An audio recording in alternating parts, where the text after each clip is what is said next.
Today we're talking about sustainable development. This is a crucial concept. I think it's crucial for the world. But what does it mean? I think our starting point has to be how crowded our world is today. We're 7.2 billion people. The numbers have soared. We're up 10 times since the start of the Industrial Revolution. Billions more people are likely to be added to the world's population in the 21st century.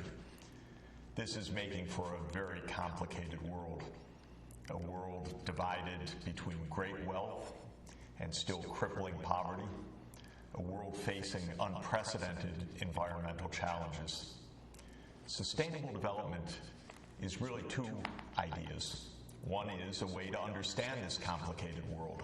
How do the economic, the social, the environmental, the political, the cultural factors fit together?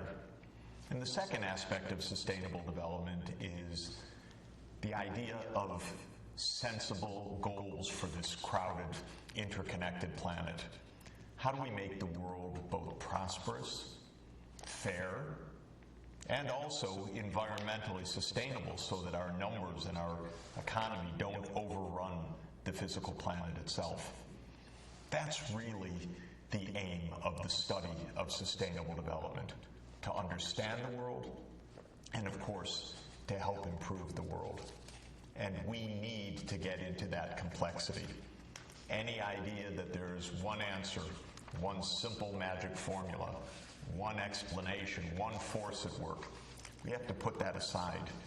We have to embrace complexity because we are talking about a complicated, interconnected set of relations of a world economy that now spans all parts of the world and connects all people, all businesses, technologies, in flows of trade, finance, ideas, advertising, production systems, but also connects us with the physical Earth in unprecedented ways. Humanity actually changing the climate, changing what species survive on the planet, changing the chemistry of the oceans, changing the safety of the air, changing the access and availability of fresh water. It's an unprecedented situation. It's a fascinating situation. It will be the challenge of your generation. Let's see what we can figure out of all of this and how, through that knowledge, we can do something about it. Have a look at this remarkable piece of technology, the maglev in Shanghai, which carries people at speeds of more than 200 miles per hour, more than 400 kilometers per hour, to and from the city and the airport. It's a magnificent piece of technology, a product of joint work of major leading engineering companies from Europe and those in China. It's been operating for the past decade.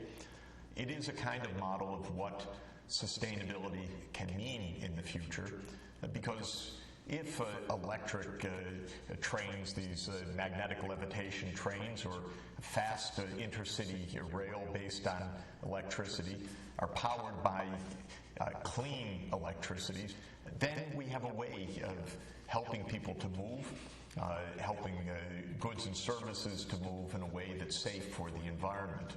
And technology is exemplified by the maglev is definitely one way forward.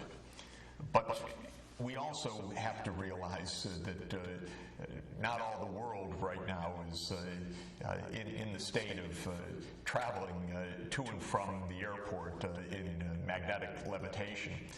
Let's look at another remarkable city, another great city in many ways, but crowded beyond belief, the city of Dhaka.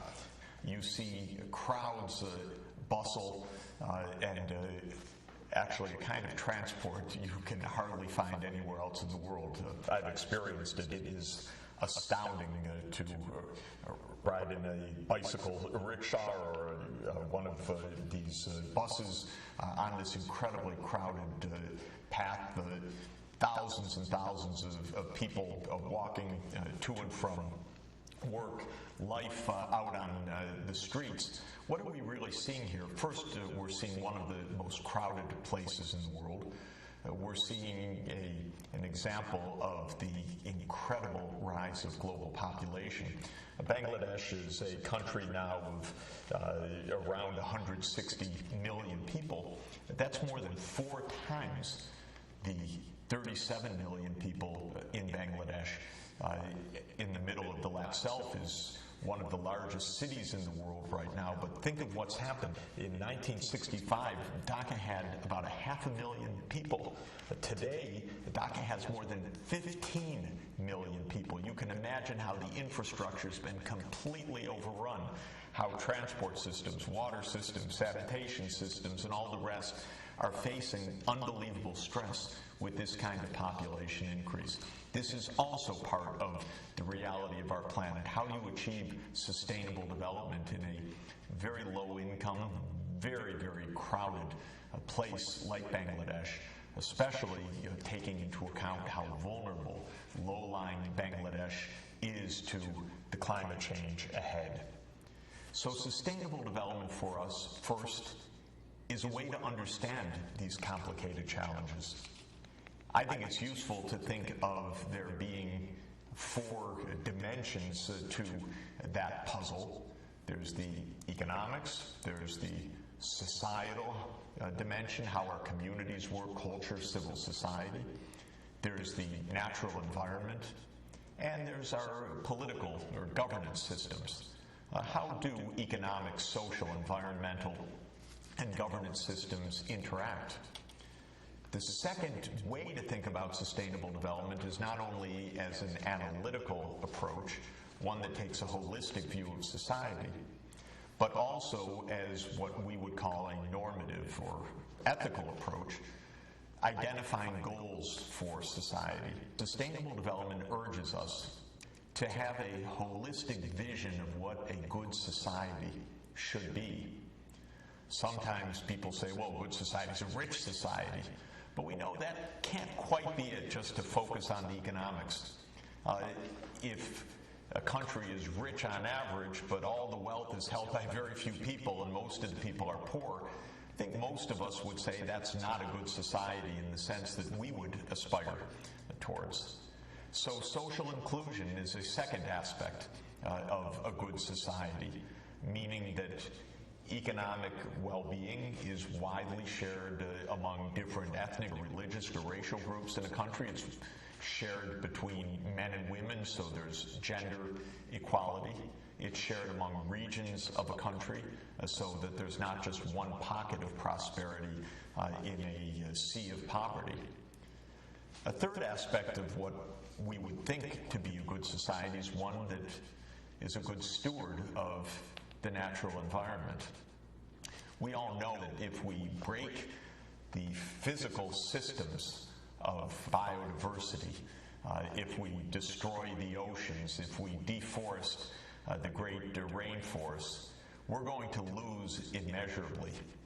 If we continue on a path that fundamentally changes the Earth's climate in a way that's unrecognizable for us in the way that humanity has developed, we're going to face grave dangers. So from a normative perspective, environmental sustainability certainly seems right if we care about the well-being of our children and future generations. And for most of us, we also care very much how government functions. People living in places with massive corruption, with lawlessness, where the politicians are not to be trusted, where government services are not fair, where there's massive discrimination, insider dealing, and so forth. This creates a lot of unhappiness. All over the world, people feel happier and better when they can trust their government. But unfortunately, in many places in the world, people don't trust their governments to be honest, to be fair, even to keep them basically secure. So from a normative perspective, We could say that a good society is not only a wealthy society, but is one that is prosperous and inclusive, environmentally sustainable, and well-governed.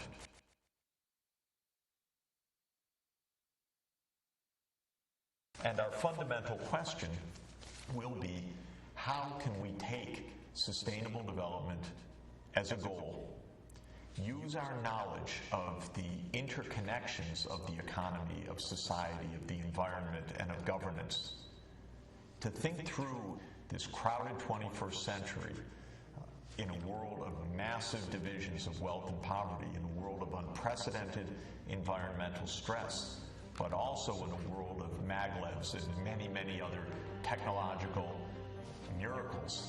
How can we find our way through this century to produce prosperity that is inclusive, that is sustainable, and it is according to decent governance with rule of law, transparency, and accountability?